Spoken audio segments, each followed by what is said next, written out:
Spoštovani udeleženci okrogle mize, uporaba standardov za kibernetske varnosti. Najprej en lep dober dan vsem. V organizaciji sekcije za kibernetsko varnost pri Združenju za informatiko in telekomunikacije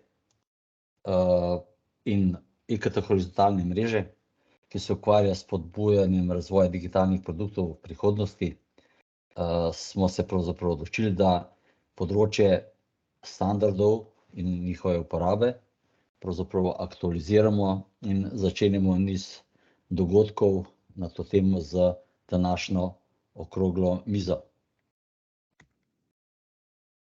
Danes bo pravzaprav po tem mojem kratkem uvodu potekala predstavitev obeh standardov in potem bomo imeli razpravo in zaključujemo ob 15.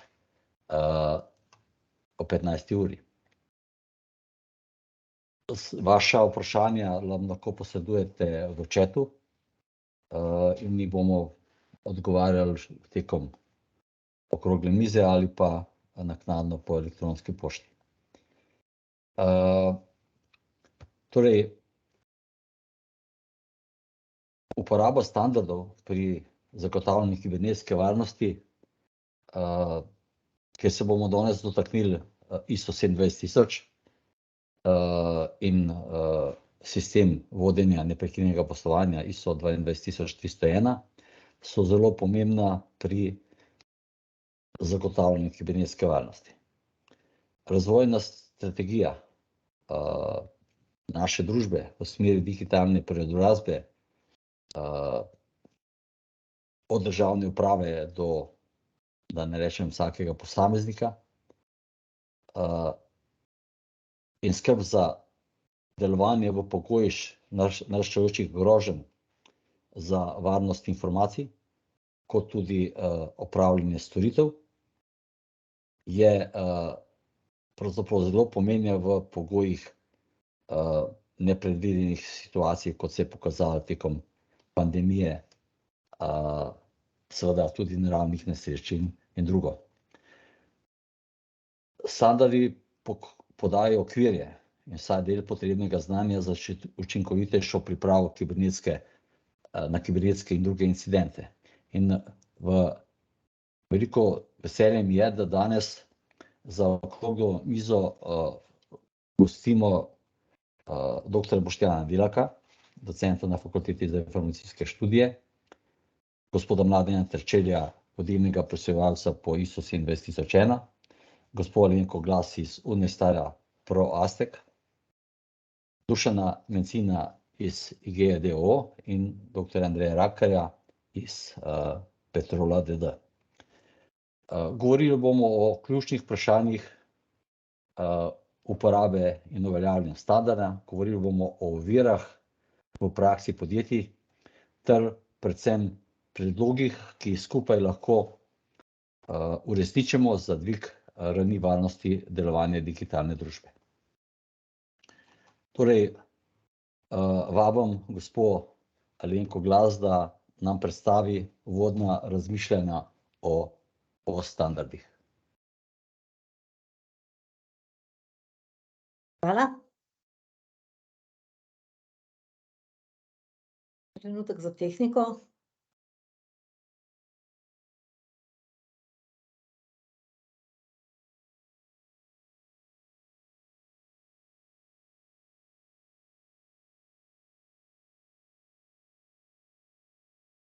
Dobro, upam, da mi je tehnični podvig uspel. Vidimo prvo stran. Jasno. Lep pozdrav, moje ime je Alenka Glas, samostojna svetovalka iz podjetja Pro Aztek, pod okriljem družbe Unistar, pod okriljem skupine Aktual. Danes so mi kolegi namenili uvodne besede, da vam predstavim oziroma da povem nekaj besed o standardih, s katerimi želimo zagotavljati kibernetsko varnost. Brez nadaljnjega ste se verjetno že srečali s pojmi informacijske varnosti, neprekinjenosti poslovanja In brez nadaljnjega ste verjetno že srečali kdaj tudi standarde ISO IEC 27001 in standard ISO 22301. Pa recimo besedo ali dve več o teh standardih. Torej, standardi, s katerimi poskušamo zagotavljati kibernetsko varnost, se naslanjajo predvsem pod prvo točko na informacijsko varnost. Kaj pa je informacijska varnost? Veliko govorimo o tem. Informacijska varnost so preprosto vsi tisti ukrepi, vse tiste kontrole, ki zagotavljajo varnost informacij. Informacijska varnost prav gotovo ne vključuje samo kibernetske varnosti, ampak gleda na informacije malo širše. Poskuša zagotavljati varnost tudi v povezavi s fizičnim varovanjem, v povezavi s ljudmi, v povezavi s storitvami. Glavne paradigme informacijske varnosti pa so zagotavljanje zaupnosti, celovitosti in razpoložljivosti. Torej, kaj pomeni zagotavljanje zaupnosti? Da pač informacije ostanejo v tistem krogu, ki so mu namenjene. Zagotavljanje celovitosti, da informacije ostanejo v pričakovanem obsegu in obliki, in seveda zagotavljanje razpoložljivosti, da so informacije na voljo takrat, kadar jih rabimo. Ko se pogovarjamo o informacijski varnosti, katere podmnožica je kibernetska varnost, moramo razmišljati predvsem o tem, da govorimo o zaupnosti, celovitosti in razpoložljivosti. Včasih tudi malce širše od tega, vendar vsaj o tem. Drug standard, o katerem bomo danes govorili, je standard, s katerim si poskušamo zagotoviti neprekinjenost poslovanja. Kaj je neprekinjenost poslovanja? Neprekinjenost poslovanja je predvsem nadaljevanje poslovanja posamezne organizacije po kriznem dogodku, ki je poslovanje prekinilo. Neprekinjenost poslovanja ni samo zagotavljanje informacijsko-komunikacijskih sistemov, je celotno nadaljevanje poslovanja v obsegu, ki si ga posamezna organizacija predpiše.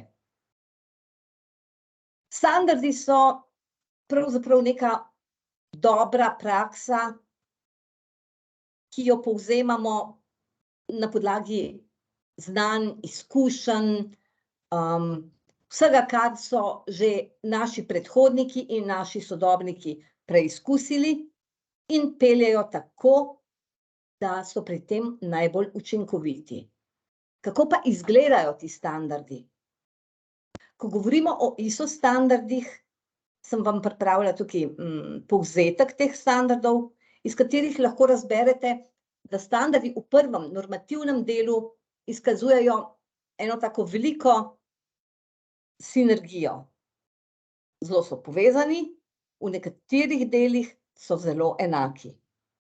Pomembno v standardih je to, da lahko skozi strukturo standarda zagotovimo primerno pripravo, primerno vpeljavo in primerno spremljavo vseh naših sistemov, ki nam zagotavljajo najprej kibernetsko varnost, potem pa tudi neprekinjenost našega poslovanja. Torej, uporaba vseh teh dobrih praks in standardov ni namenjena samo nekemu ozkemu segmentu v posameznih organizacijah. Običajno se predvideva, da so to standardi, ki so namenjeni IT-ovcem, ki so namenjeni tistim, ki se ukvarjajo s informacijsko-komunikacijsko tehnologijo. Ne, to so dobre prakse, ki jih je treba vpeljati in spoštovati in interpretirati skozi celotno poslovanje posamezne organizacije. Prav gotovo pa so to standardi, ki s končno vpeljavo močno vplivajo predvsem na delovanje informacijsko-komunikacijskih tehnologij. Pogosto se nam zgodi, ko razmišljamo o standardih, da pridemo do dileme, a je to za nas sploh primerno, ali je to zadeva, ki je primerna za naš obseg poslovanja, ali je to dobra praksa, ki je primerna za našo branžo, za našo dejavnost. Seveda je uvedba dobrih praks primerna samo takrat, kadar je jasno opredeljena, nedvoumna in se prilagaja posamezni organizaciji. Tisto, kar je najpomembnejše pri vsakem standardu, pa je to, da skozi te dobre prakse jasno opredelimo odgovornosti in pooblastila za izvedbo aktivnosti, če hočete, v mirnodobnem in v malo bolj kriznem času. Ko govorim o mirnodobnem stanju, seveda govorim o običajnem poslovanju, o poslovanju takrat, ko se tveganja še ne udejanijo, o krizni situaciji pa govorimo takrat, kadar so se tveganja udejanila in so nastopili krizni dogodki oziroma incidenti. Oba standarda temeljita na principu neprestanih izboljšav. Približno tako kot vsi ISO standardi, tudi ta dva standarda predvidevata neprestano preverjanje svojih lastnih predpisov. Torej, standardi si predpišete, da se boste varovali pred kibernetskimi napadi ali pred drugimi grožnjami, ki ogrožajo vaše informacije na specifičen način, in ob tem jasno opredelite, kako boste to neprestano preverjali. Lahko si predstavljate, da so ta preverjanja lahko malce blažja, torej preverjanje neke dokumentacije, ali pa zelo sofisticirana, kjer pridemo do nivoja izvajanja vaj. Prenekateri med vami se verjetno spomnijo še iz bivše države vaj, nič nas ne sme presenetiti, tudi tukaj smo približno na istem nivoju, izvajamo vaje pred kibernetskimi grožnjami in pred ostalimi grožnjami, ki lahko prekinejo naše poslovanje. Seveda nam morajo vse te vaje prinesti, ali pa vsa ta preverjanja prinesti rezultate v smislu, da lahko po njih izvedemo ukrepe za izboljšave, da smo še boljši. Beseda ali dve o dokumentiranosti. Veliko ljudi si predstavlja, da je uvedba ISO standardov ena omara dokumentov. Seveda nekaj dokumentacije je potrebne, vendar uvedba vseh standardov zahteva zmernost. Predvsem primeren pristop za posamezno organizacijo in za okvir njenega delovanja. Vsa dokumentacija mora biti prilagojena posameznemu podjetju in mora biti značilna za njegove procese. Kako pa vpeljemo katerokoli dobro prakso, ki temelji na standardih? Tako, da zanaliziramo običajno stanje oziroma običajno poslovanje. Skozi oba standarda sta zahtevani predvsem dve analizi. Analiza tveganj in pa analiza vplivov na poslovanje. Pod prvo točko sem namenoma zapisala samo analizo tveganj in ne analizo informacijskih varnostnih tveganj. Informacijska varnostna tveganja so dovolj takrat, kadar se pogovarjamo o informacijski varnosti oziroma o kibernetski varnosti. Ko pa se pogovarjamo o neprekinjenosti poslovanja, je pa zelo primerno, da analiziramo vsa operativna tveganja in predvsem izvedemo analizo vpliva na poslovanje. V praksi se pogosto srečam s tem, da je analiza vplivov na poslovanje izvedena po principu ta strežnik pa toliko vpliva na naše poslovanje. Ne, spoštovani kolegi. Ko izvajamo analize, ocenjujemo predvsem to, kako različna tveganja in različne prekinitve vplivajo na poslovanje celotne organizacije, torej podjetja posamič. Pričakovani izdelki, po vpeljavi dobrih praks po standardih so za informacijsko varnost, varnostne politike, najrazličnejši dogovori o nerazkrivanju zaupnosti in podobno, ter operativni postopki izvajanja informacijske varnosti. Ko pa govorimo o neprekinjenosti poslovanja, pa predvsem apeliram na to, da organizacije pripravijo postopke odzivanja v stiski, okrevanja in vračanja v normalno poslovanje ter izjemno pomembnega kriznega vodenja ter kriznega komuniciranja. Vse ostalo bi nam moralo biti znano že prej, preden smo se lotili vzpostavljanja neprekinjenosti poslovanja. In še, če na hitro zaključim, samo na podlagi zelo resnih analiz običajnega poslovanja, kot so analiza tveganj in analiza vplivov na poslovanje, lahko podjetje vpelje tak sistem, ki je zanj primeren in mu prinaša dodano vrednost.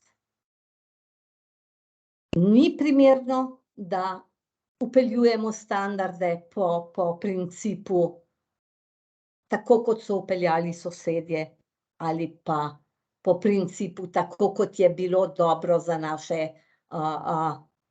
hčerinske ali pa sestrske firme. Ne, vsako podjetje, vsaka organizacija naj pripravi dokumente zase, za svoje področje, za svoj obseg poslovanja.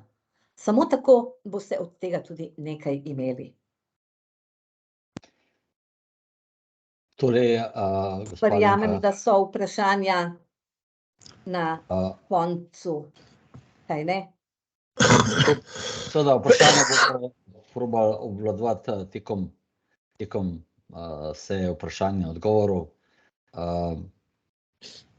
In zdaj bi prosil gospoda Mladena, da predstavi še standard neprekinjenega poslovanja.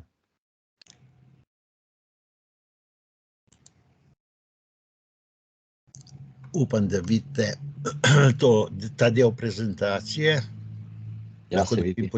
Se vidi, no, potem lahko nadaljujem tukaj, če dovolite. Bi tole prezentacijo seveda poskušal na hitro zapolniti. Alenka je lepo povedala, da pravzaprav na koncu samo prej od dveh omenjenih standardov, 27001, ima tako imenovano prilogo. V tej prilogi pa so opredeljene seveda kontrole. Po posameznem standardu drži, tole vidite, ne, upam. Ja, vidi se, vidi. Ja. Naprej. Najlepša hvala. Ki so seveda izpeljane na osnovi ocene informacijskih tveganj. Zdaj, kako je pravzaprav na koncu standard 27002 je ta drugi standard, ki prikazuje smernice, kako implementirati kontrole, ki smo jih, ali pa ukrepe, a ne, za zmanjšanje tveganj, ki smo jih opredelili pri analizi tveganja, je zasnovan ta standard tako seveda, da se upoštevajo posebne značilnosti okolja informacijskih tveganj, ki jih prepoznava vsaka firma za sebe oziroma vsako podjetje ali družba za sebe. Zdaj, informacijska varnost, kakorkoli jo seveda imenujemo, je dejansko pogojena s tem, da izvajamo ustrezen niz kontrol, ki so glede na naš obseg poslovanja seveda izbrane in ustrezno potem implementirane. Te kontrole dejansko temeljijo na kriterijih za sprejetje tveganj, možnih obravnavanj tveganj ter na splošnem pristopu k upravljanju tveganj. Res nekaj vas bi želel, da vas seveda opozorim, nekatere kontrole v tem standardu, govorimo o standardu 2013, je mogoče obravnavati kot vodilna načela za upravljanje informacijske varnosti, res pa je, da to ustrezajo večini organizacij. Skupaj v celotnem standardu 27002 je seveda podrobno obrazložene, kako so te same kontrole, predvsem pa postopki za njihovo implementacijo in za izvajanje. Pa si poglejmo najprej standard, po katerem seveda so trenutno še vedno v veljavi, glede na to, da je odzunaj standard 2001-2013, kateremu priloga A seveda ustreza še vedno tudi temu po standardu 7002-2013, vsebuje 14 točk v varnostnih kontrolah, ki skupaj tvorijo 35 glavnih varnostnih kategorij in na to 114 kontrol. Kakorkoli do vsake od navedenih kontrol, ukolikor želite biti seveda skladni z tem standardom, ali se želite po njemu seveda certificirati, potem je potrebno vsako od teh kontrol seveda navesti in se opredeliti, kateri so tisti postopki, ki zmanjšujejo oziroma ustrezajo zapovedani kontroli, po drugi strani pa seveda tudi temu,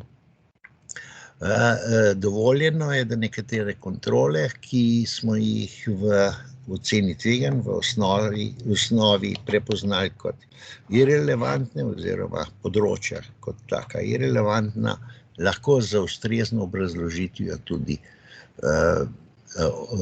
opustimo. Tako nekako so po temu standardu opredeljene te kontrole in moram povedati, da firme, ki se certificirajo po temu standardu, v glavnem upoštevajo seveda vse kontrole, nekatere seveda pa smiselno tudi opuščajo. Vkolikor pa želimo seveda se posvetiti novemu standardu, ki se je pojavil z veljavnostjo v februarju letošnjega leta, to je 27002 z letnico 2022, pa so seveda struktura tega standarda postavljena in s temu primerno bo tudi seveda priloga A standarda 27001-2022, ko bo izšel, ustrezno prilagojena temu, kakor je določeno v 27002, kjer so. Prvo, poznamo kategorije, a ne? Te kategorije niso več razdeljene v 114 poglavij, kakor je bilo prej, temveč so praktično, bi lahko rekel, razdeljene v 4 osnovne kategorije. In sicer je organizacijski nadzor, nadzor ljudi, fizični nadzor, tehnološki nadzor. Na nekaj vas bi želel, da vas upozorim. Besednjak v temu prezentaciji ni verificiran, zato prosim ga vzemite do slovenskega prevoda tega standarda z določeno rezervo, glede na to, da je 27001-2013 že eksistira slovenski prevod. Potem so seveda tukaj noter postavljene tako imenovane teme oziroma lastnosti, ki jih pa že lahko enačimo z posameznimi kontrolami v vsaki od teh kategorij. Želel bi upozoriti na to, da če je bilo prej razdeljeno, oziroma je bil standard razdeljen na tako imenovanih 114 kontrol, ta novi standard vsebuje samo 93 kontrol. Na prvi pogled bi lahko rekel, hura, a ne? Se zadeva zmanjšuje, vendar na nekaj bi želel, da vas upozorim. Veliko ali pa neki nabor kontrol iz prejšnjega standarda se je spojil v enotno kontrolo ali pa je zapisan oziroma bo zapisan v zahtevah standarda, to se pravi v poglavjih 27001 od 4 do 10, kot jih je predstavila Alenka. Je pa res, da se v tem standardu seveda pojavlja zelo pomembno 11 novih kontrol, ki pa seveda do sedaj niso bile obravnavane in jih je temu primerno seveda tudi obravnavati. Poudaril bi posebno pozornost na to, da je v tako imenovanem tehnološkem nadzoru ali v kategoriji 8 velika pozornost posvečena ravno temu tako imenovanemu področju cyber security-ja, kjer v prejšnjem standardu specifičnosti tega področja niso bile obravnavane. Saj ne v enakem obsegu, kot se zdaj. No, zdaj, okolikor teme ali kontrole seveda poskušamo nekako opredeliti, zdaj kontrole vsebujejo 5 atributov z ustreznimi vrednostnimi atributov, in sicer najprej je vrsta nadzora, za pregled kontrol z vidika, kdaj in kako kontrola spreminja tveganja z nastankom incidenta informacijske varnosti. Vrednostna atributa so preventivna, ki namenjajo preprečevanju nastanka, detektivna, kontrola deluje ob nastanku informacijskega varnostnega incidenta in korektivna, ko kontrola seveda deluje po nastanku informacijskega varnostnega incidenta. Z drugo besedo, drugačen pristop, bi lahko rekel, nadzora nad izvajanjem oziroma nadzorni funkciji izvajanja posamezne kontrole. Potem so lastnosti informacijske varnosti, je atribut za pregled kontrol z vidika, k ohranjanju katere lastnosti informacij bo prispevala kontroli. Potem so koncepti kibernetske varnosti, za vsako kontrolo posebej opredeljene, je atribut za prikaz kontrol z vidika povezave kontrol s koncepti kibernetske varnosti, opredeljenimi v okviru kibernetske varnosti, ki jih najdete v dodatnem standardu ISO/IEC tehnični standard 27110. Vrednosti so prepoznavanje, zaščita, odkrivanje, odzivanje in obnova. No, v nadaljevanju še operativne zmogljivosti, atribut za pregled kontrol z vidika praktika zmožnosti informacijske varnosti, z naslednjimi opredeljenimi, ne bi jih ponavljal, vrednostnimi atributov, ter ne nazadnje varnostna področja, posamezne kontrole za pregled kontrol z vidika 4 področij informacijske varnosti, upravljanje in ekosistem, zaščite, obrambe ter odpornosti. V tem bi, kako se seveda na koncu potem nekako gibljemo znotraj teh kontrol oziroma kako jih prepoznavamo, vsebuje kontrolni naslov, vsebuje tabelo atributov, vrednosti posameznih atributov za dano kontrolo, nadzor, namen, smernice in druge informacije, ki pojasnjujejo besedilo ali sklice na druge povezane dokumente. Lahko so ti drugi povezani dokumenti seveda tudi drugi standardi, kakor sem prej navedel, enega od tehničnih standardov, ki jih direktno navaja. Samo še primer bi dal, prva kontrola, ki je nekaterim seveda od prisotnih popolnoma razumljiva oziroma znana, je sedaj seveda drugače opredeljena, glede na te standarde. Je pa res, da seveda je zelo zanimivo, na kaj vpliva, to se pravi lastnosti informacijske varnosti, koncept operativna zmogljivost, to se pravi, komu je namenjen oziroma kdo naj to izvaja, ter seveda kateremu varnostnemu področju v splošnem ustreza. No, poleg tega je ob tej bi lahko rekel, prepoznani kontroli, opredeljen nadzor. Je treba opredeliti, ne, to je stavek, ki ga prepoznavamo že iz starega standarda, ne, ter odobriti strani vodstva, objaviti sporočiti ustreznemu osebju, ustreznim zainteresiranim stranem, ter jo potrditi ter pregledovati načrtovani časovnih presledkih in o pomembnih spremembah. Praktično bi lahko rekel, da so prejšnje dve kontrole v tem nadzoru zaobjete obe.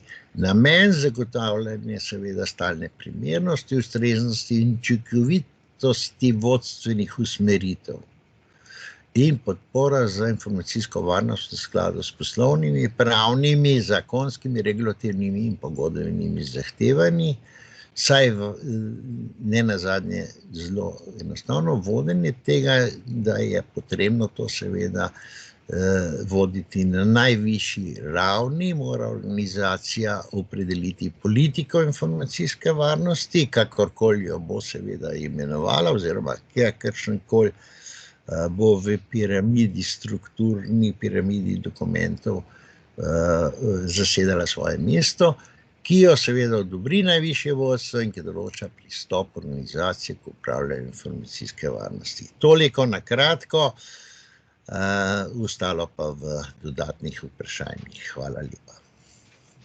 Najlepša hvala obema uvodnima govorcema.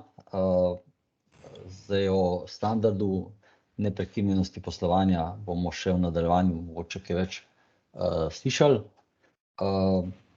Pa predlagam, da pristopimo k vprašanjem in debati okoli pravzaprav praks, dobrih praks, uvedbe standardov in seveda ključnih praktičnih koristi za podjetja.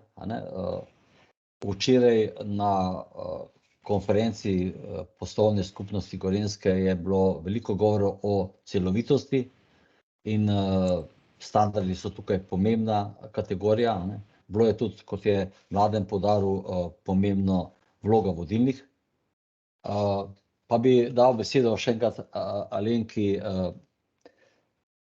kako se z vašega zornega kota vidijo dobre prakse, od katerih se je treba učiti, ko gre za uvajanje standardov in seveda doseganju praktičnih koristi v podjetjih.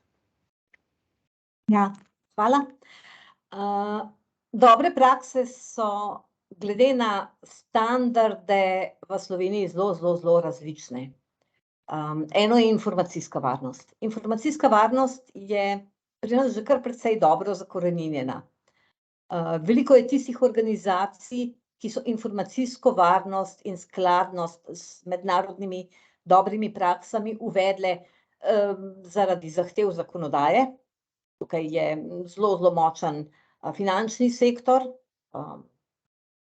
mogoče tudi delno farmacevtski, telekomunikacijski, brez nadaljnjega, in to so tiste organizacije, ki se ukvarjajo s informacijsko varnostjo in seveda zato uporabljajo dobre prakse oziroma standarde, ki smo jih omenili, da vpeljejo, kontrolirajo, stalno nadzorujejo zaradi svojih vsakodnevnih potreb. Torej, informacijska varnost je pri nas že kar precej močno zastopana. Mimogrede, če boste vprašali presojevalske hiše, vam bodo tudi povedali, da je certifikatov skladnosti s standardom ISO IEC 27001 na trgu kar precej.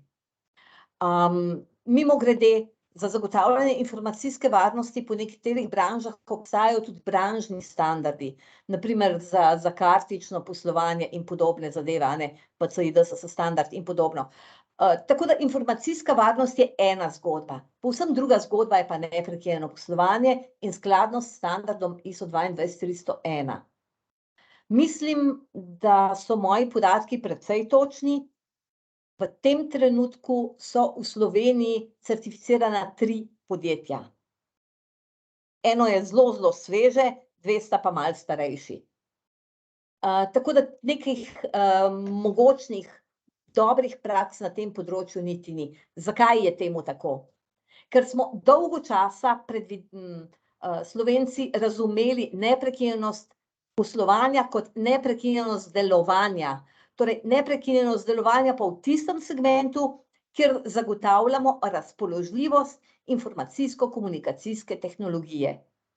Če zadevo vzamemo malce širše, oziroma tako, kot to velevajo dobre prakse oziroma standardi, pa govorimo tukaj o zagotavljanju neprekinjenosti poslovanja v tistih delih, ki so bistveni za ohranitev podjetja pri življenju, kar se zgodi krizni dogodek.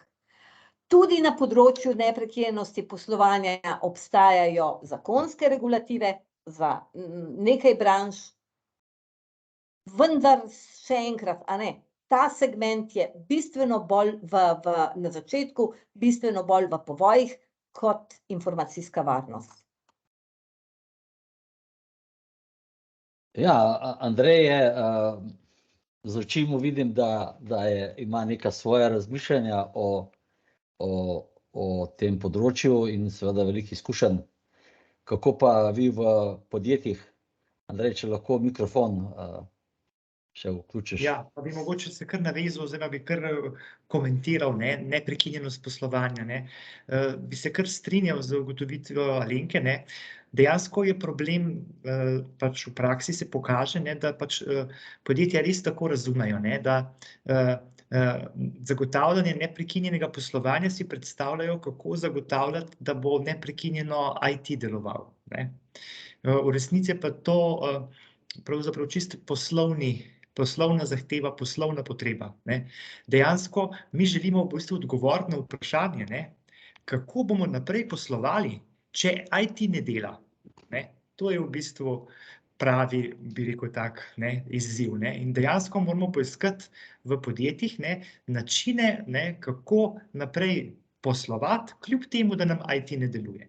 Zato tudi počasih pride do pač spet mešanja med recimo pač neprekinjenostjo poslovanja in pač procedurami obnovitve delovanja informacijskega sistema. Seveda, to je lahko del neprekinjenega poslovanja. Ni pa to vse. Torej, mi dejansko, tudi če govorimo recimo o kritični infrastrukturi, torej država zahteva od podjetij, ki so recimo, zavezanci po nekem zakonu, glede kritične infrastrukture, država zahteva, da pač podjetje zagotavlja svoje delovanje bistvenih storitev, ampak ne glede od tega, ali pač informacijski sistem deluje ali ne. Torej, potrebno je pa dejansko, in to z biznis delom, torej z poslovnim delom doreči procese, da lahko naprej delamo tudi v primeru nedelovanja informacijskega sistema. In mogoče tukaj se je tudi pokazal prav nek tak izziv, rečemo v tej pač geopolitični situaciji, v kateri smo danes, ker pač stvari niso več tako samo po sebi umevne, da bojo vedno delovale. Ne moramo si veliko podjetij recimo uporablja oblačne storitve, smo postali zelo odvisni od teh oblačnih storitev, pa dejansko ne moramo več zdaj trditi, da bojo te oblačne storitve vedno na voljo. Torej, kako bomo naprej poslovali, tudi če recimo teh oblačnih storitev ne bomo več imeli. Saj v nekem omejenem obsegu, v tistem recimo v kriznih razmerah, ko pač je situacija taka, da teh ugodnosti nimamo. Tako z moje strani. Ja, hvala. Mladen, veliko izkušenj imate z področja uvajanja teh standardov. Kaj pravzaprav bi vi predlagal podjetjem, ki se za to niso odločila, kako pravzaprav se tega lotiti na način, da bojo imeli neposredne koristi od obeh standardov, če tako rečem, pa vseh treh? Hvala za tak izziv. Mislim, da na koncu lahko to povežemo z tudi vprašanjem, kakšne so težave ali pa ovire pri implementaciji tega. Želel bi naslednjo stvar reči.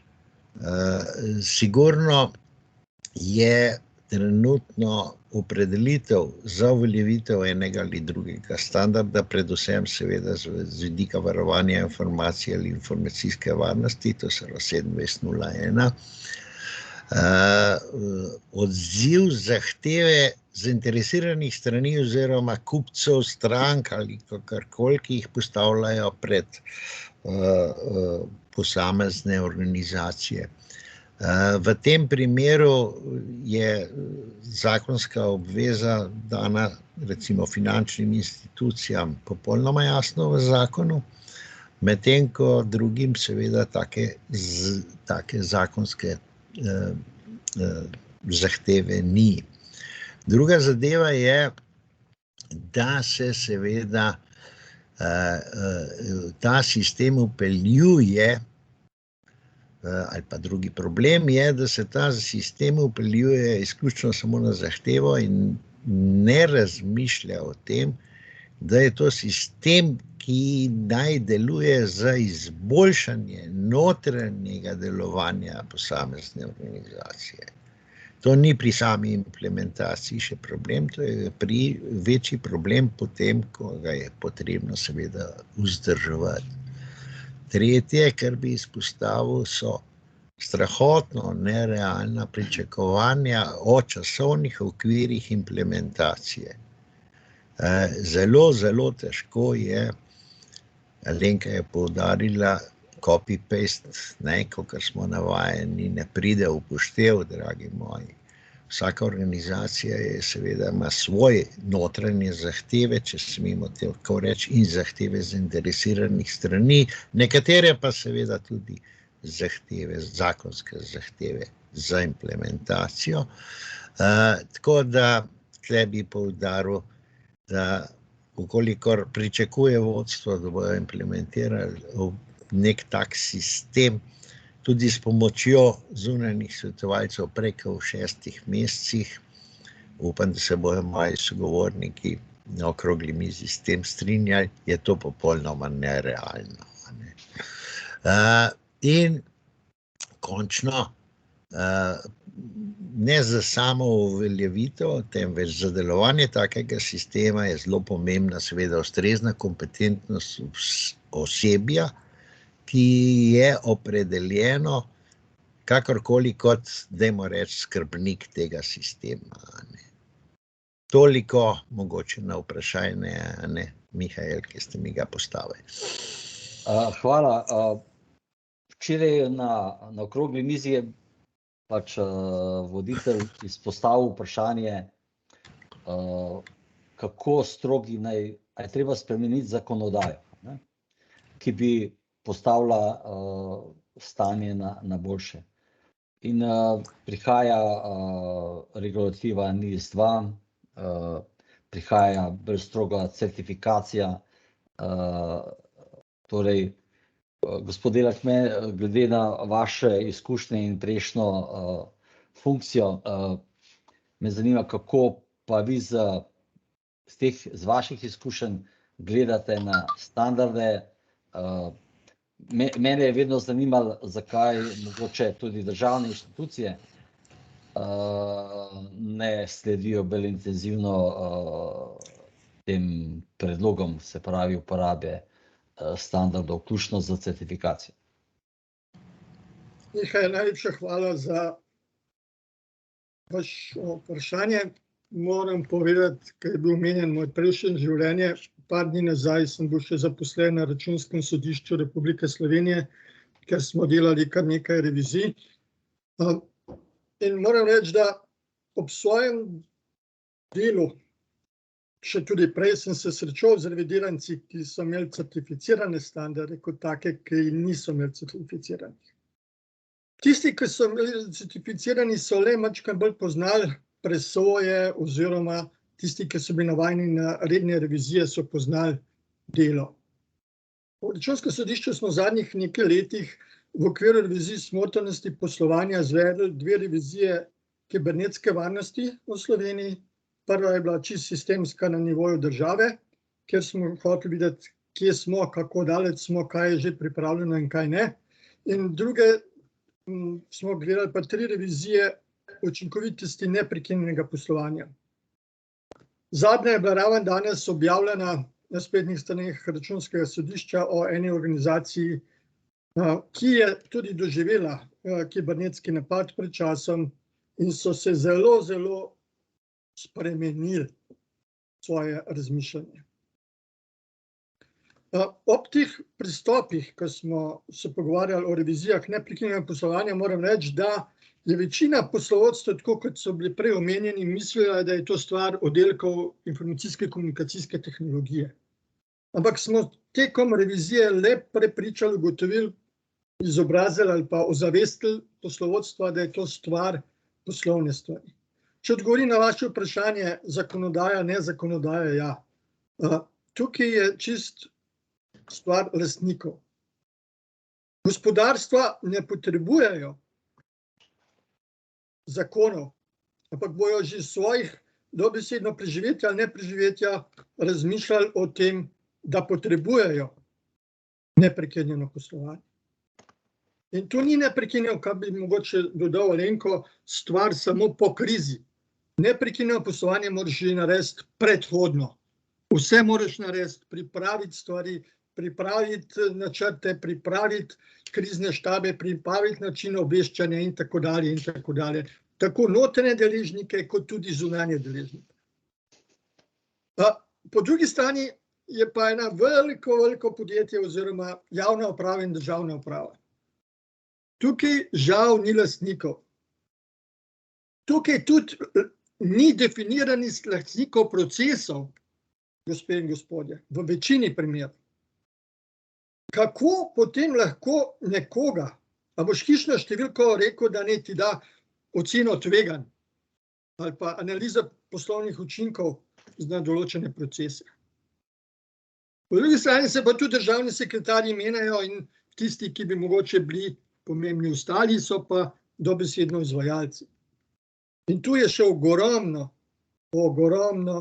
priložnosti za te stvari. V naših revizijah smo dali priporočila. Kajti jaz gledam revizijo kot to, da nismo policaji, ampak da revidirance opozarjamo, kje so šibki in podajamo priporočila. A bojo priporočila upoštevane ali ne, je pa stvar poslovodstva. Zelo na kratko, se oproščam. Hvala za odgovor. Jaz upam, da je odgovor letel na pravo ušesa. Pa če nadaljujemo z naslednjim vprašanjem, pogosto srečujemo ali pa srečujem navedbo, mi se pa lotevamo stvari, kot priporočajo standardi. Ne grejo pa v certificiranje. Zdaj, a to pomeni, da je to približno, pa če povzamem to, kar je Mladen povedal, da ni mogoče sam problem v implementaciji, da je potem tudi problem v vzdrževanju.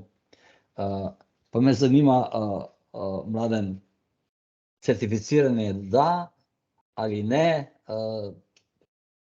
kaj so prednosti tega, da dejansko dobite tudi dokument in se pravi tudi tako oceno, kot je gospod Delak povedal, ne, dobite neko ogledalo, kje ste. Mihajl, mislim, da ste podali kar sami že tudi odgovor. Biti certificiran pomeni sicer notranje, ne, praviloma biti skladen z zahtevami standardov, enega ali drugega ali tretjega. Medtem ko certificiranje vam pa da poleg papirja, ne, da se seveda izkazujete lahko na trgu, še zelo močno, redno, letno postavitev ogledala, ali je to, kar ste si zapisali, najprej, kar zahtevajo standardi, drugo, kar ste si sami zapisali, tudi dejansko izvajano tako, kakor so zahteve standarda in ne nazadnje tudi vaših notranjih pravil igre. Jaz bi dodal k temu, pravzaprav na koncu, da ali država, ne, prej je bilo vprašanje, če država k temu dovolj stori. Treba je reči, da odgovor ni enoličen, ja in ne. Pomislimo na to, da ne nazadnje vsake toliko časa država seveda objavi tudi vavčerje, ne, s katerim si seveda lahko organizacije pomagajo k temu, da implementirajo seveda te sisteme upravljanja z varovanjem, informacijsko varnostjo ali neprekinjenostjo poslovanja.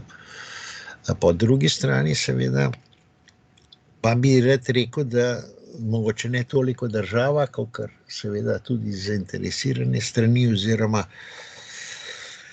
tisti, ki so neposredno vključeni ali katerim posamezna organizacija nudi svoje storitve, so močno povezani ali vpeti tudi v delovanje finančnih institucij. Te pa so absolutno zavezane k temu, da so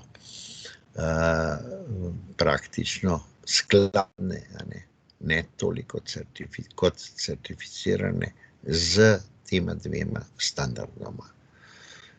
Tako, toliko bi želel zraven dodati, Boštjan, upam. Zdaj, preden dam Andreju besedo, bi prosil še Alenko, da glede na to, da sem razumel, da pomaga podjetjem, da pridejo do teh, da implementirajo te standarde, kako podjetja na to gledajo, tako zelo na kratko,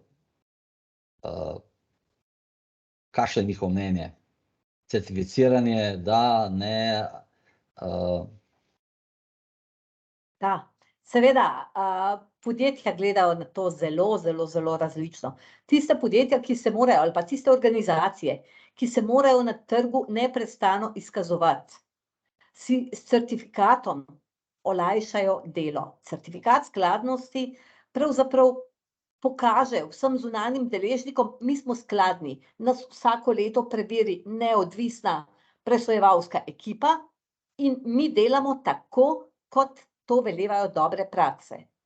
Tisti, ki niso certificirani, pa sem mimogrede med tem tudi videla komentar gospoda Jagodica, da obstaja kar nekaj organizacij, ki imajo vpeljane sisteme, pa niso certificirani, še vedno lahko delajo zelo dobro.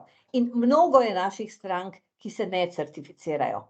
Vendar morajo te stranke, če želijo svojim ali kupcem ali pa dobaviteljem dokazovati, da ravnajo na primeren način, to vedno znova dokazovati. Ta dokazovanja so pa zadnje čase zahtevna, ker običajno pridejo vsaj vprašalniki, če ne kar revizija, če ne kar notranji pregled ali pa nekaj podobnega.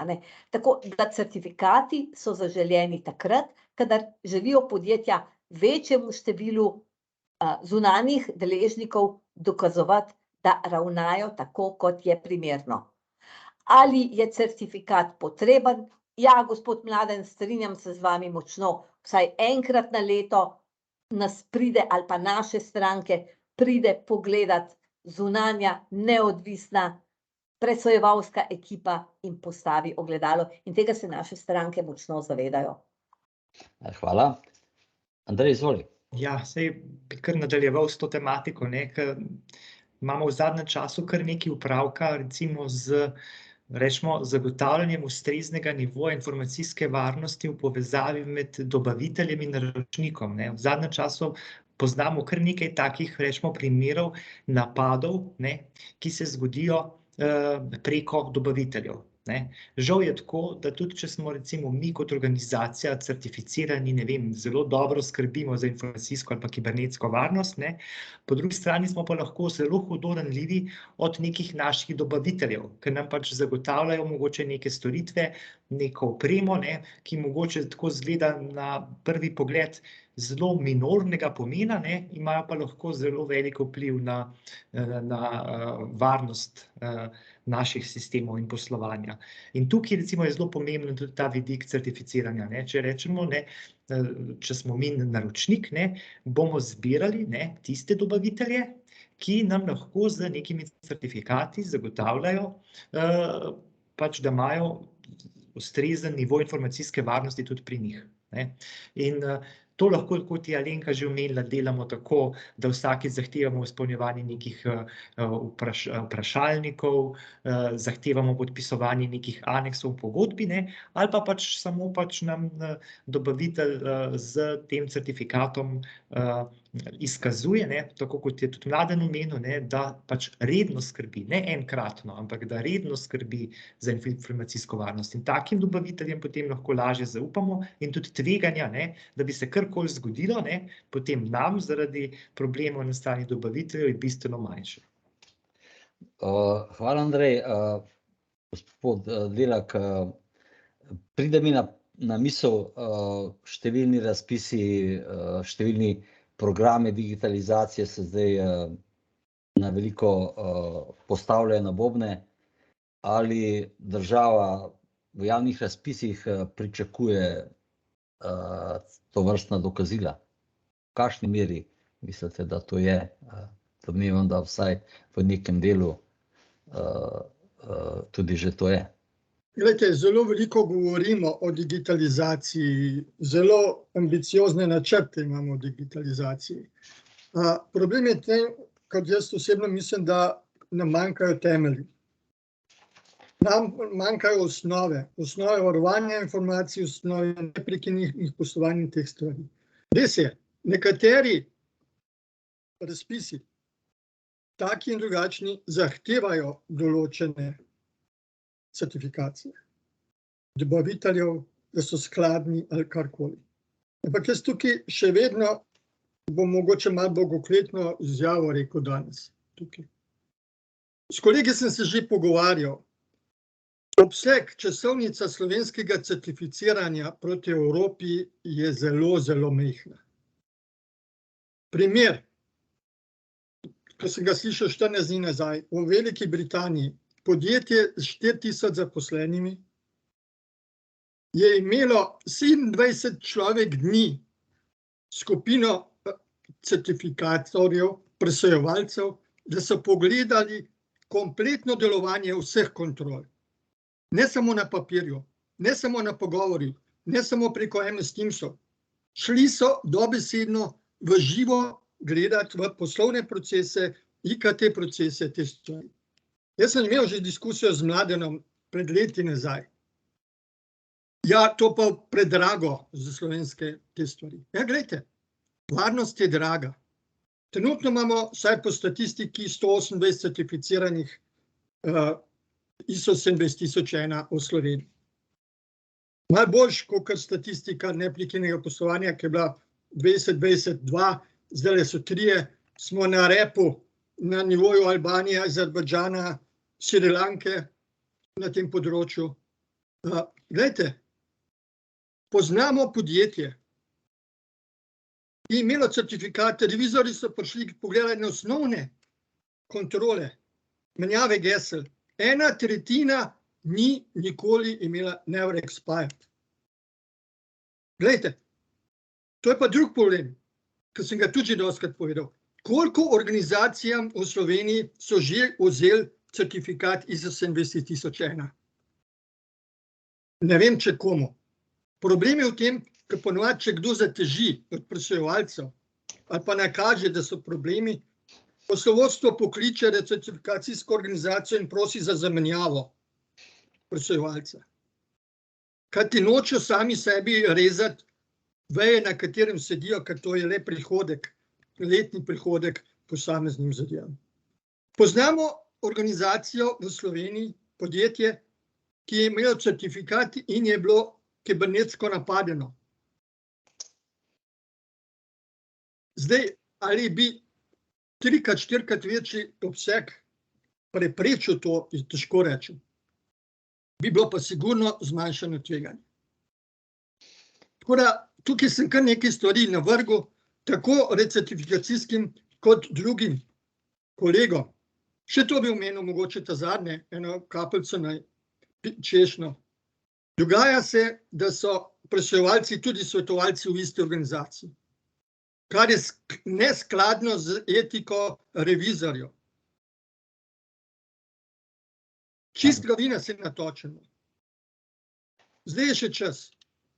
Ne čez par mesecev, ko bomo imeli še več kibernetskih napadov, še več ransomware in teh stvarih, tudi v tistih 128 podjetjih, ki imajo certifikate in se bojo spraševali, ja, kaj pa to, saj imamo certifikat, kako je pa smo prišli do tega.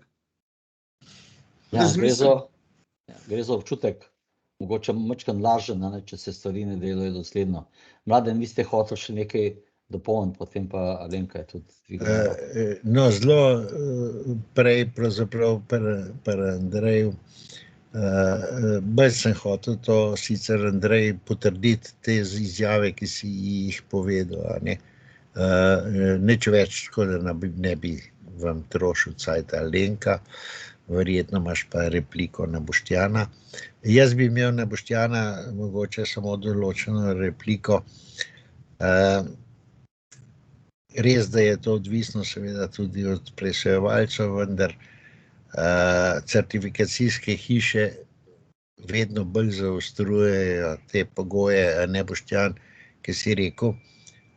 Nekaj, kar je popolnoma nesprejemljivo, pa meni ni prepoznano, da bi bil isti presojevalec tudi svetovalec.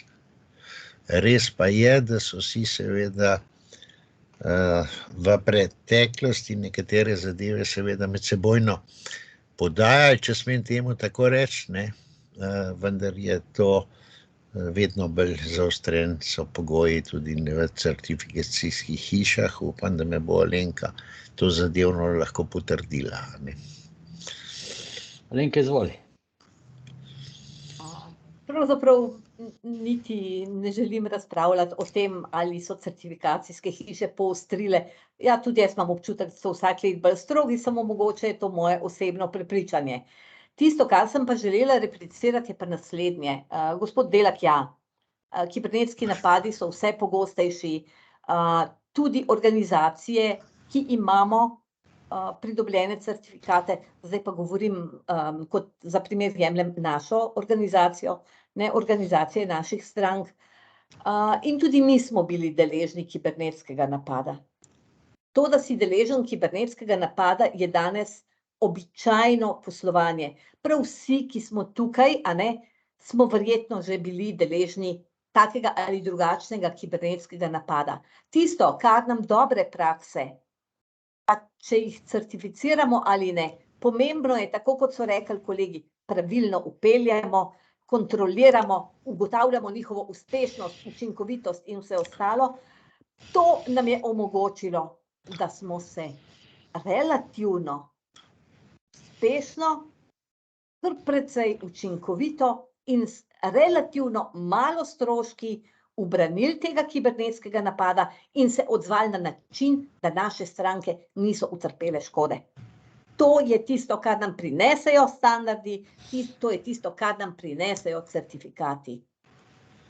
Jaz moram reči, da sem zelo vesel, da tudi podjetja tukaj to poslušajo, ne, in se bojo napotila po poti uvedbe standardov in certificiranja, da slišijo, na kaj mora biti pozorna, ko pri tem delu, a ne, in seveda najbrž je to že čivkajo vrabci na streh, a ne, da a smo napade, a ne, samo vprašanje, a to vemo ali ne. Tako da, Mladen je hotel še nekaj dodati? Ja, Alenka, pa upam, da se v celoti z mano strinjaš, ne gre izključno samo za implementacijo dokumentiranega sistema, zelo pomembno za njeno redno izvajanje. Med rednim izvajanjem seveda pa velja prepoznavanje novih groženj. In tukaj je tisti preventivni, bi človek rekel, odziv na nove grožnje, ki se seveda v svetu dogajajo na področju kibernetske varnosti, in pravočasno seveda upeljava ukrepa, ne, ki lahko prepreči uveljavitev oziroma tako grožnjo na kakršnokoli naše poslovanje. To bi dodal, ne. To je bistvo tega, da je to sistem ne zaradi presojevalcev in ne zaradi certificiranja, ampak da je to sistem, po katerem deluje firma. Če smem povzeti, dovoljuje mi firma, ena firma je izjavila, mi ne živimo z ISO, mi živimo ISO. Veste, to je pa odgovor, ki pomeni, da ko greš spat, pa Bog ne dej, da te še mora muči okoli tega, ampak ko se zbudiš, v tem obdobju do spet naslednjega spanja, si stalno pripravljen na to, da so seveda grožnje vedno prisotne. Pa ne bojo notranje, zunanje, napade preko spleta, dovolite, še vedno ne zmanjšujemo groženj socialnega inženiringa.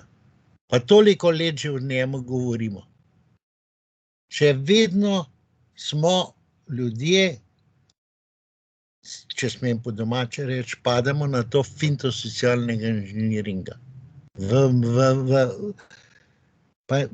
Pa ni nobenega kibernetskega napada, ne, stran. Samo toliko sem želel dodati, kot bi lahko rekel k vsem tem, kaj pomeni biti certificiran ali imeti upeljano, živeti s tem sistemom. Praktično živeti ta sistem. Ok, zdaj, seveda, če se vrnemo nazaj na to, dobro, certifikati, najbrž to pomeni tudi pomoč ljudem, ki se znotraj organizacije trudijo za čim boljšo implementacijo ukrepov tako informacijske varnosti kot neprekinjenosti poslovanja. Kako pa to dejansko izgleda z vidika revizorjev? Zdaj, če pozabimo certifikati, da ali ne, ali pa je to tudi pomembno z vidika komunikacije z vodilnimi v podjetju, da se pravzaprav stvari zgodijo, ne to, kar je bilo zdaj govorilo o socialnem inženiringu, ne je bilo, to je pogosto pravzaprav pot do uspeha ne pride prav. Torej, mi v sekciji imamo eno tako, mogoče tudi zgrešeno prepričanje, da še nismo dosegali vodilnih v podjetjih z vidika zavedanja, da je zavedanje o kibernetskih tveganjih, pa če še pomislimo na to, da mogoče samo zavedanje ni dovolj, da moramo delati na varnostni kulturi, na drugačni kulturi. Če odmislimo, da rečemo, da v podjetjih se pač ne gremo od tega, da mora biti v nekem zakonu in da bojo nekoga zaprli, če se tega ne obdržal. Kako gledate, Boštjan in Dušan, kot revizorja na te pravzaprav stvari, ki niso čisto birokratske, se pravi, na čisto ta človeški faktor vodilnih ljudi, ki se tam ukvarjate z tem, da se ukrepi implementirajo in da seveda postanejo del življenja v podjetju. Mogoče Boštjan, če bi lahko začel. Jaz bi mogoče zelo na kratko. Lahko naredim primerjavo gospodarstva in javne državne uprave, ko sem v zadnjih 5 let delal na tem. Moram reči, da v gospodarstvu vse skozi ob reviziji je bil predstavnik poslovodstva oziroma še celo predsednik uprave prisoten.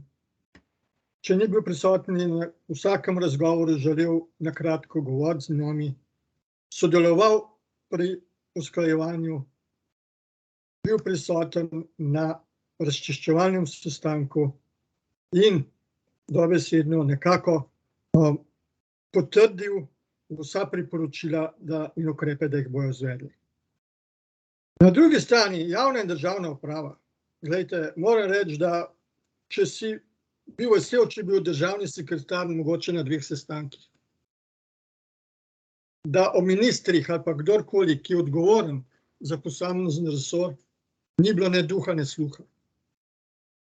In tu je ta žalost, da da je treba na tem področju mnogo narediti. In tudi prihajajoča garnitura upam, da bo našla posluh, da bo vedela, da je smiselno, da revizorji, presovalci smo pomoč, postavljamo ogledala, kot ste prej omenjali, ob takih in drugih pregledih, da jim omogočamo neodvisno s tretje strani identifikacijo šibkosti in kjer bi se lahko podjetje, organizacija izboljšala. Zdaj pa dajem besedo pa Dušanu.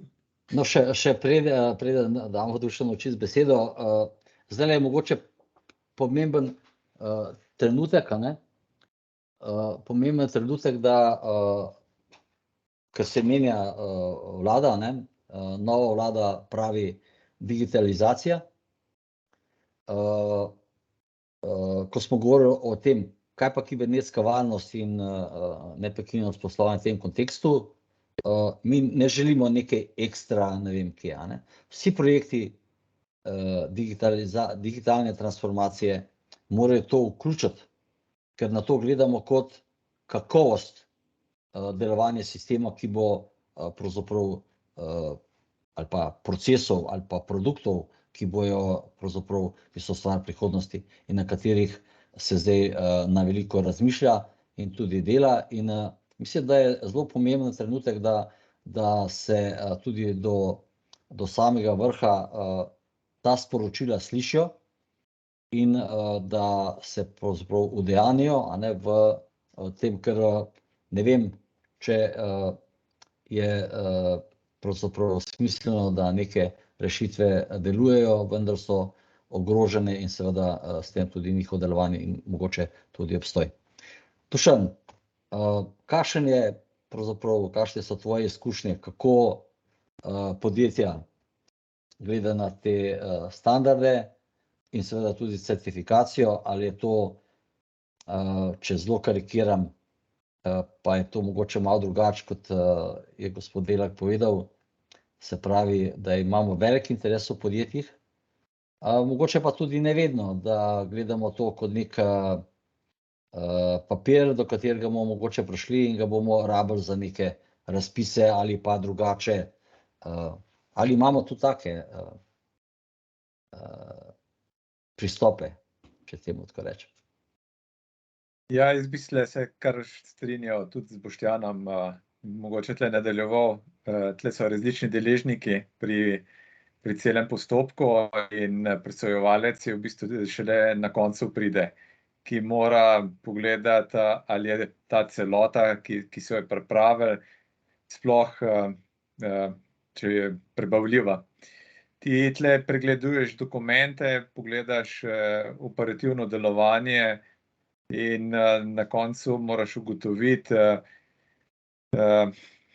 čemu je bilo to sploh namenjeno. Velikokrat vidiš, da je motivacija bila čisto napačna. Predvsem je motivacija večina podjetij ta, da certifikat dobi, da se lahko na razpise javi. To pomeni, to je enkratno dejanje, ki se potem porazgubi, ta zagon. Namesto, da bi se to ponavljalo vsako leto z nadgradnjo in izboljšavami in zmanjšanjem tveganjem, kar vidiš, da je to te notranje presoje in vodilne presoje je edina motivacija, da se sploh karkoli še naredi. Zunanji presojevalci imajo v svojem koledarčku noter, da je treba presojo narediti, pošljejo vabilo in takrat se začne šele ta aparat v podjetju spet obračati, da se vidi, kaj je bilo narejeno in ali se sploh še delajo to, kar je bilo obljubljeno. Oziroma tiste popravljalne ukrepe, ki so bili na končnem poročilu izpostavljene, se šele takrat začnejo delati. To mislim, da je tle, se pravim, kot presojevalec si včasih kar malo presenečen, da se stvari ne obračajo tako hitro, kakor se bi lahko. Prej smo se pogovarjali, da bi zakonodajalec moral vključiti zadeve v zakonodajo. Tle je tista ta motivacija, recimo pri bankah je ECB je v ozadju in celoten bančni sistem ve, da so tam zunanji preizkuševalci in revizorji, ki bodo to vse pregledali, in zaradi tega je tam ta motivacija veliko boljša, ne. Pri ostalih je pa verjetno motivacija ta, ali je, da se lahko javiš na razpis, oziroma pa najrajši pa vidiš takšne, ne vem, ki spoznajo res neko korist od tega in se želijo nekaj naučiti, da so res pripravljeni pred kakšnimi tveganji, ne, ki lahko se zgodijo. Glede kibernetskih tveganj, ne, ko smo se prej pogovarjali, ne, ja, jih je več, ne. Treba pa tudi oceniti, koliko smo jih s tem, da imamo varnostne ukrepe, koliko smo jih preprečili, ne. Zdaj samo govorimo, ja, se dogajajo, ne, nič pa ni neke informacije, ne vem, koliko smo jih pa, koliko teh napadov smo pa uspešno se zoperstavili, no. Okej, hvala. Zdaj, preden gremo na drugo vprašanje, gospod Antoni je vprašal, glede na, da prihaja 27.001 letnica 22, a se splača začeti takoj ali počakamo na novosti? En kratek odgovor. To bo pa verjetno bolj Mladen znal povedati. Alenka se javlja. No, Alenka naj najprej odgovori, pa bom pa še jaz. Alenka najprej, potem bo še Mladen. Sem videla to vprašanje, ja, gospod Bojanec, zadeva je taka, a ne. Doktrina, pristop k informacijski varnosti se ne spremenja tako zelo drastično, da bi morali razmišljati o tem, kdaj pristopati k certificiranju. Predvsem ne razmišljati o tem, kdaj pristopati k vpeljavi. Vpeljati takoj, kar se da hitro. Zdaj pa, ali se kontrola imenuje tako ali drugače, ali je uvrščena v ta sklop ali v drugi sklop, je pa potem stvar kontrole, ali smo vpeljali primerne stvar preverjanja, ali smo vpeljali primerne kontrole in tako naprej. Jaz bi na vašem mestu pristopila takoj in seveda, ker je 27.002, ki je standard, ki pojasnjuje kontrole, en uč vrgla še na 27.002, pa pogledala, kako se tam stvari dogajajo, tako da lejte, brez nadaljnega takoj. Izvoli, Mladen. Popolnoma se s tabo strinjam. Glede na to, da so kontrole seveda opredeljene, tudi njihova implementacija z že uveljavljenim standardom 27.002, tako da tako ali tako proces, ne, implementacije pa ni kratkotrajen. Moram še nekaj dodati mogoče k temu, da firmam, ki izvajamo redne presoje, in okolikor so neka priporočila v smislu izboljšanja njihovih ukrepov za zmanjšanje kontrol, da si tukaj že pogledajo, kakšne so pravzaprav na koncu smernice za implementacijo po 27.002-2022. Ker s tem bojo napredovale, ne? Napredovale tudi seveda na določenih področjih, ki jih prejšnje kontrole niso obravnavale. Toliko odgovor na vprašanje.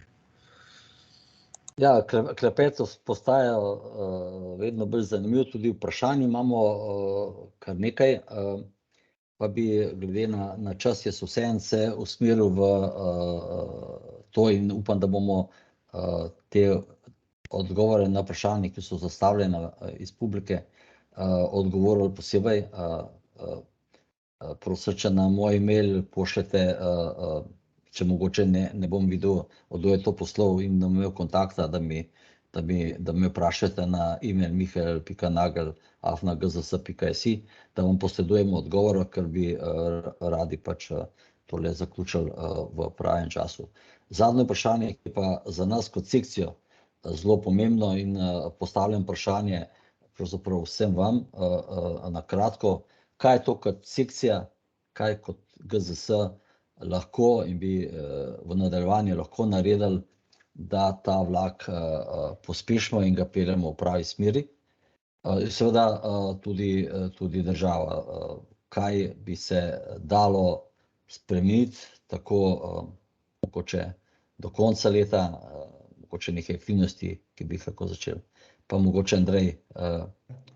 Pa bi mogoče kar začel. Ja, recimo se mi zdi zelo pomembno tudi za področje certificiranja standardov, ne, da bi nekako se jasno tudi pripravil nek seznam vseh standardov, ki obstajajo. Ne. Torej nimamo, zdaj govorimo o teh dveh standardih, ne, o neprekinjenem poslovanju pa ISO 27001, ampak recimo imamo posebej tudi standard, mislim, da je 27005, če se ne motim, ne, recimo o analizi tveganj, ne, ki je tudi pomemben, ne, ki bi v bistvu uporabimo pri teh standardih, ne. In je bilo zelo v redu pripraviti, bi rekel, en tak seznam, ne, vseh standardov z jasnimi seveda informacijami, katera področja pokrivajo, ne. In na podlagi tega bi pol lahko, bi rekel, podjetja bila manj zmedena, ker v esenciji jaz predstavljam, podjetja niti ne vejo, ne, da za določena področja obstajajo že v bistvu dobre prakse, ki so jasno napisane not v standardih, ne, ni treba odkrivati tople vode, ne. In da bi mogoče tudi ta seznam, te standarde, tudi dejansko dali noter imena standardov v podzakonske akte, ne, da bi se tudi jasno v zakonih napisali, ne vem, za to pa to področje, ne, naj se uporabi standard ta pa ta. Pa niti ni treba zdaj, da bi nekaj prav forsirali, da bi rekli, da je treba se certificirati. Tako kot smo že na začetku rekli, ne, saj prva faza je tudi v redu, če delamo po tem standardu, da pač se držimo teh, rečemo, dobrih praks. Teh informacij, no, vsaj po mojih informacijah, ni eksplicitno navedenih nikjer. Ne. So pol v razpisih, recimo, ne, ampak to je čisto tako, recimo v smislu ponudnika in naročnika, ne pa bi rekel prav v nekih zakonodajnih podzakonskih aktih. Tako, moj pogled, no. Na te standarde, na tak način bi v bistvu jih lahko tudi bolj predstavili javnosti, ne, kaj so sploh ti standardi, čemu služijo. Ok, vidim, da to leti name, Andrej, hvala. Mladen? Samo toliko, ne smeš zameriti razporedu. Eno so standardi zahtev, drugi so pa standardi dobrih praks. Tako, ja. In tako bi jih jaz tudi seveda razdelil v tem, kar si rekel, nekem seznamu. Zelo dobro bi bilo, da bi bil obstoječi tudi mogoče v okviru dobrih praks. 2705 si omenil, a ne, je kot ena dobra praksa, ampak ne nazadnje gremo lahko tudi po 31 000, a ne. Za isto področje. Dajmo, da ne bomo skupaj zmešali hruške pa jabolke pa slive pa ne vem kaj še vse. Eno so standardi zahteve, za katere menim, da bi morali v svojih predpisih na nivoju države seveda biti eksplicitno navedeni, a ne. Drugo so pa potem priloženi standardi dobrih praks, kako to lahko implementiramo. Se ne nazadnje tudi 2702, o katerem sem govoril, nič ne žuzega, kot kar dobre prakse implementiranja kontrol, a ne. Toliko. Seznam, nekako se mi zdi, da je bilo dobro imeti. No, dejansko, da... Ja, ta seznam se pa v celoti strinjam. Ok. Alenka, kaj naj naredi sekcija GZS, kaj naj predlagamo državi, da poskuša uveljaviti v praksi s ciljem večjega števila implementiranih dobrih praks v podjetjih? Sekcijo za kibernetsko varnost jaz gledam kot nek tak organ, kot je na primer CISO v vsakem podjetju, a ne. To je tisti, ki spodbuja in širi zavedanje o pomenu informacijske varnosti in neprekinjenega poslovanja. Ne pozabiti, da danes govorimo tudi o neprekinjenem poslovanju.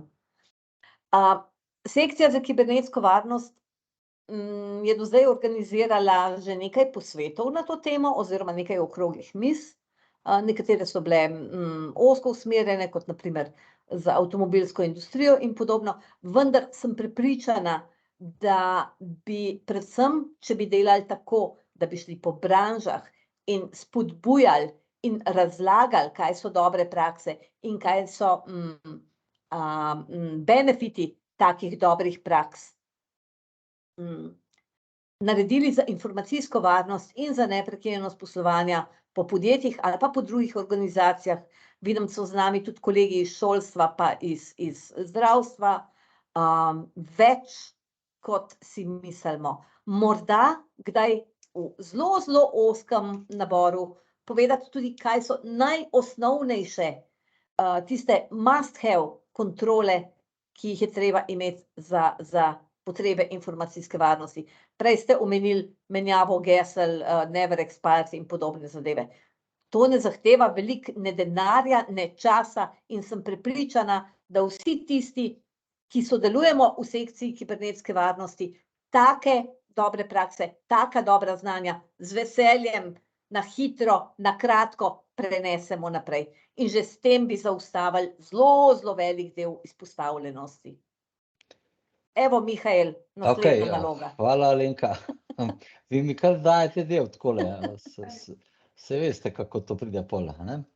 Ja, Mihael, jaz mislim čisto komentarno. Recimo, zelo veliko smo naredili recimo na področju tistih certifikatov, ne, za varnostna preverjanja. In jaz sem nekako si predstavljal nekaj podobnega, bi morali tudi na področju standardizacije narediti, ne. Ok, bomo. Dušan, tvoje izkušnje, kaj naj bi mi naredili, kaj recimo lahko še predlagamo državi?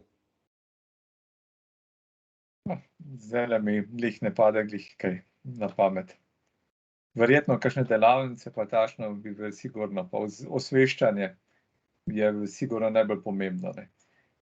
Fajn bi bilo, ne vem, da bi slabe izkušnje delili, ampak to verjetno ne pride v poštev, saj za tiste, ki te izkušnje imajo, ne. Ne bo verjetno želel pokazati, ki je njegova ranljivost bila izpostavljena. Tako da ozaveščanje sigurno, ne. Ok, gospod Delak. Mikrofon, če... Kaj bom jaz vklopil? Bi predlagal predvsem, da se izognemo temu mitu strah pred standardom. Ozaveščanje. Na Fakulteti za informacijske študije že pri nekaj predmetih predavamo o teh navedenih standardih, navajah in te stvari. Samo to je majhen drobček. Treba je iti širše. Treba je to predlagati na vseh visokošolskih inštitucijah, da se to po eni strani uvede. Druga, ozaveščenost poslovodstvu v primerih dobrih in slabih praks, izkušenj o presojah, dobrih in slabih presojah, dobrih in slabih revizijah neprekinjenega poslovanja. Jaz sem imel že nekaj predavanj na UNP-ju, na Slovenskem inštitutu. Ljudje so željni tega znanja. Kaj je treba narediti na neprekinjenem poslovanju? Kako se tega lotiti? Kako to preverjati? Vse to ne pomeni, da rabiš certifikacijo. Kot smo rekli, biti skladen z standardom je že en velik korak. Certifikacija je potem samo še tisto logičen korak naprej, da si navzven še prepoznaven, da delaš po teh standardih. Ampak mislim, da ozaveščanje, razumevanje, kaj sploh to standard je, večini deležnikov v slovenskem prostoru. Evo, loči nas še minuta do konca našega srečanja. Jaz bi se tukaj zahvalil vsem udeležencem, ki ste si vzeli čas in sodelovali na tem dogodku.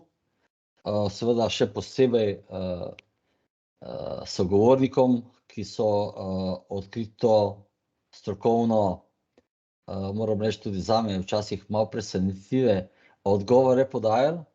Jaz upam, da je za občinstvo bilo to pravzaprav le eno del malega ozaveščanja in tudi spodbude, da se podjetja, ki to še niso storilo, odpravijo na pot uporabe znanj, ki v standardih so. Torej, še enkrat vsem najlepša hvala. Vabim pa vsa podjetja, ustanove državne uprave, nevladnih organizacij, občinskih uprav, tudi ostalih, kogarkoli v naslednjih mesecih do konca leta načrtujemo bolj poglobljene dogodke, ne v obliki okrogle mize, kjer smo pač nekaj razpravljali, ampak na način, da pravzaprav bolj poglobljeno predstavimo, kar ste danes imeli priložnost slišati o tem, kako se lotiti standardov, kako jih pelati in kako vzdrževati in razvijati naprej te standarde, odnosno izboljševati dnevno prakso v organizacijah. In seveda ne samo to, tudi upam, da bojo podjetja z vami delila konkretne dobre prakse, kako učinkovito pravzaprav izvajati ukrepe kibernetske varnosti in neprekinjenega poslovanja. Torej, hvala vsem, ki ste bili z nami, in upam, da se hitro srečamo na prvi takšni delavnici. Hvala, ostanite zdravi, pa se vidimo ob naslednji priložnosti. Hvala. Hvala, nasvidenje. Nasvidenje. Nasvidenje, Hvala. srečno.